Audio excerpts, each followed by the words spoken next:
Hi, I'm Alasdair, Managing Director of Aitken Turnbull Architects. I've been an architect practicing in Edinburgh for over 15 years, and today I'm going to have a look at Donaldson School.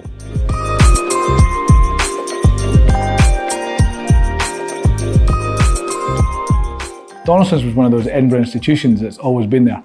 It used to be a school for the deaf, and it's now been converted into apartments with new housing built on the grounds.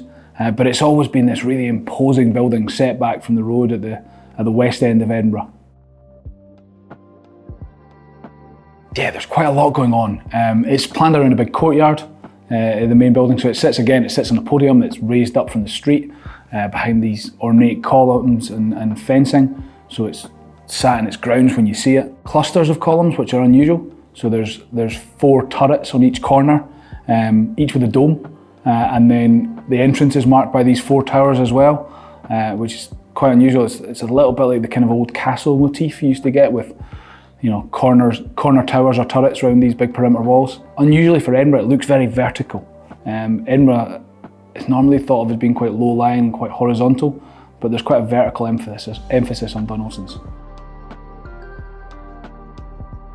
It's not classical Georgian in that sense. It's not the kind of thing that we all associate with Edinburgh, but it's a Playfair building, and so many of the other big monumental buildings in Edinburgh Playfair. He seems to have had a bit of a monopoly on major cultural institutions in Edinburgh of his time. So I think it's one of those things that probably wouldn't fit anywhere else but Edinburgh.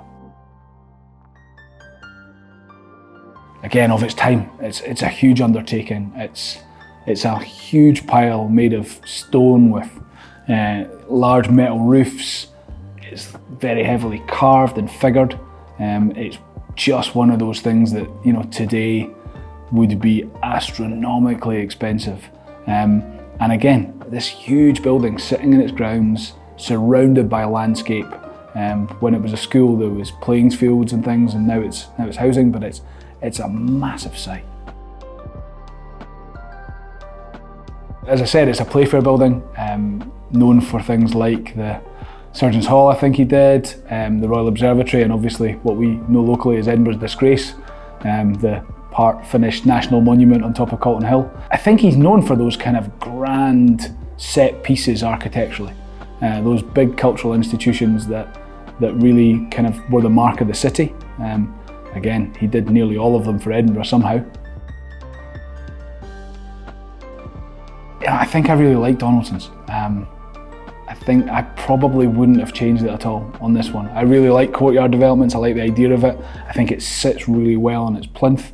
Other than the fact that, like I said earlier, I don't think we'd find someone who would pay for it now. I don't think I'd change it.